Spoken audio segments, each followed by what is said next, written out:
welcome you to the Sheldon for an installment of the Sheldon Online Academy. And the subject for this particular video is going to be pedaling. Chopin famously said that the pedal is the soul of the piano.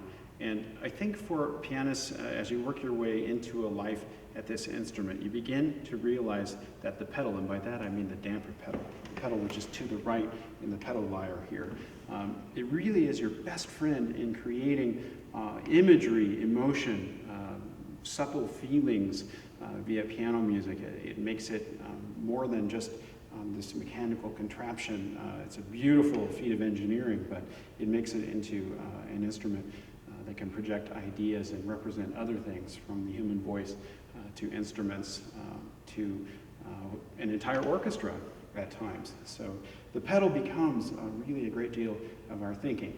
But before we talk about how to use the pedal, and by that I mean the damper pedal, let's talk about what these three pedals do. So the left pedal, my brother and I used to call it the soft pedal, properly una corda, one string in Italian. That's because originally on some of the early pianos, pitches were double strung. Now you'll notice that the action of the keys and the hammers, everything moves over to the side, and that's so that when the hammer rises to strike the string in a grand piano, it will no longer strike in the same point. It won't strike all three strings now. It'll only strike two of them, and that creates a more muted sound.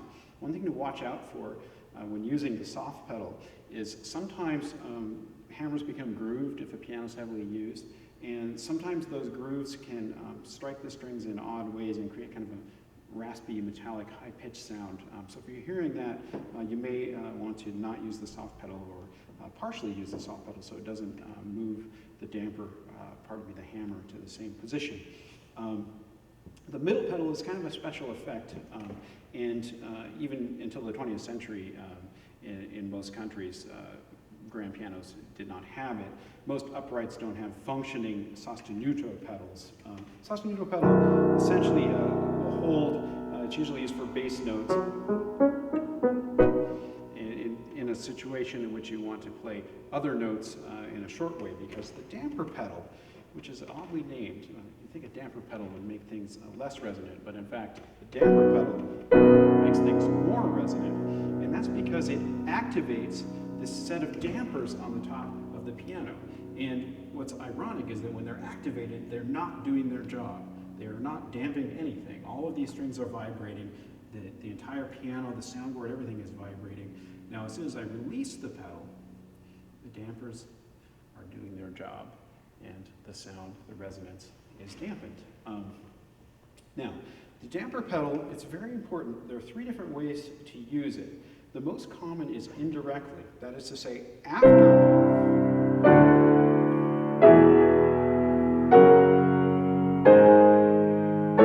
establishing a new harmony.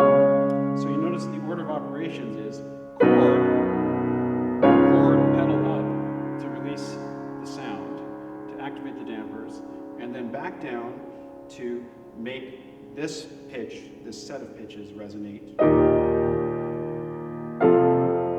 etc. So indirect pedaling is essentially your standard issue pedaling. So very often we pedal with chord changes, but we usually do so indirectly. Now, if we want to create a heavier, more vibrant, maybe orchestral rhythmic sound, then we can pedal directly, which is where the foot is actually descending more or less with the hands. Now, most of the time as a pianist, I'm pedaling, kind of fluttering with my foot.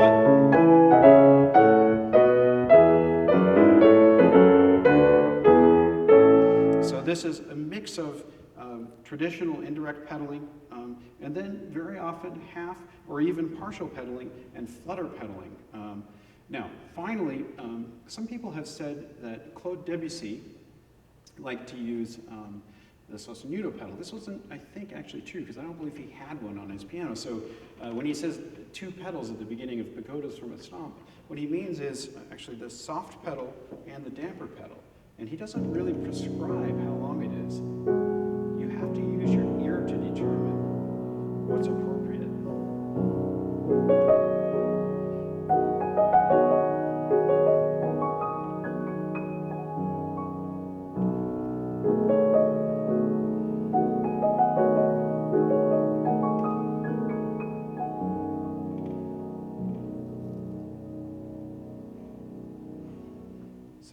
gorgeous piece.